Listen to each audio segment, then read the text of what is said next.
Go Go Muffin is a cozy fantasy MMORPG with a focus on idle gameplay designed specifically for mobile players. This is the perfect game to play when you're on the move, while you're at work, between meetings, working out, or even on the toilet. You'll navigate a fantasy world filled with enemies, you'll level your character, your pets, your abilities, and your weapons. You'll engage in dungeons, allowing 4 or 6 players to cooperatively engage tough bosses. It was an overwhelming success within Taiwan, mainland China, and Korea, making it into the top 3 for both downloads and revenue. Thus, when the devs reached out to me to take a sponsored look at this game, I figured, you know what? Why not? This is an MMO and I can record footage while doing other activities, making it the perfect side game. With this in mind, if Go Go Muffin looks like a game that you might be interested in playing, I urge you to take a moment here, scroll down into the description and the pinned comment below, and click that link. It releases on December 3rd with pre-registration currently open. I also have some codes that you'll find down below or on the side of the screen that'll net you some sweet goodies. You begin the game being able to select your class. You have the Sword Bearer, the Wayfarer, the Scholar, the Shadow Slash, and the Acolyte as options.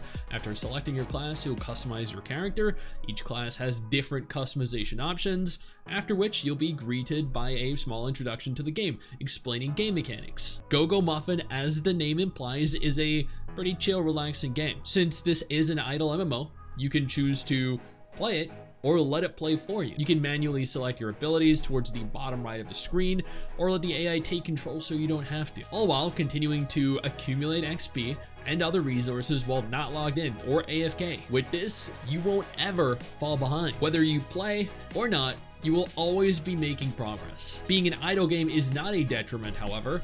There are a significant number of features present that allow for a lot of character depth and customization. While playing, you'll farm gear, weapons, armor, accessories. Gear has different main and substats, with every piece of gear being levelable. Not just levelable, but also upgradable using duplicate gear pieces. Every class has their own unique selection of skills that you can manually equip and use. These abilities have varying rarities, uses, and separate levels. You can level them and you can start them up using duplicate skill books. Classes are further expanded upon by the inclusion of unique talent trees. These provide a number of beneficial effects, increased stats, altered abilities.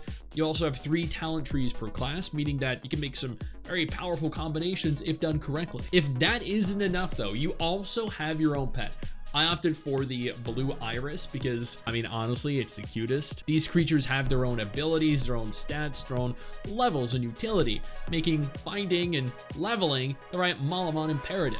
Although, if I'm being honest, Sikinum also looks pretty cute. Kind of derpy, just a little bit, but, you know, in a kind of cute way. Outside of exploring the world, battling monsters, and slaying bosses, you'll find yourself retiring your camp. You'll find a number of useful NPCs there that allow you to summon skill books. You can check your mail, change your outfit, since, yeah, outfits are a feature in the game. And there are a lot of options: hair, masks, hats, full outfits, weapon skins. You'll be able to summon Malamon, use the blacksmith to craft gear, turn in accomplishments, or visit a local store. Speaking of summons, you'll also obtain over 600 draws from the main story quests and the available challenges. In terms of content, clicking trials will open up a menu with the option to tackle rifts.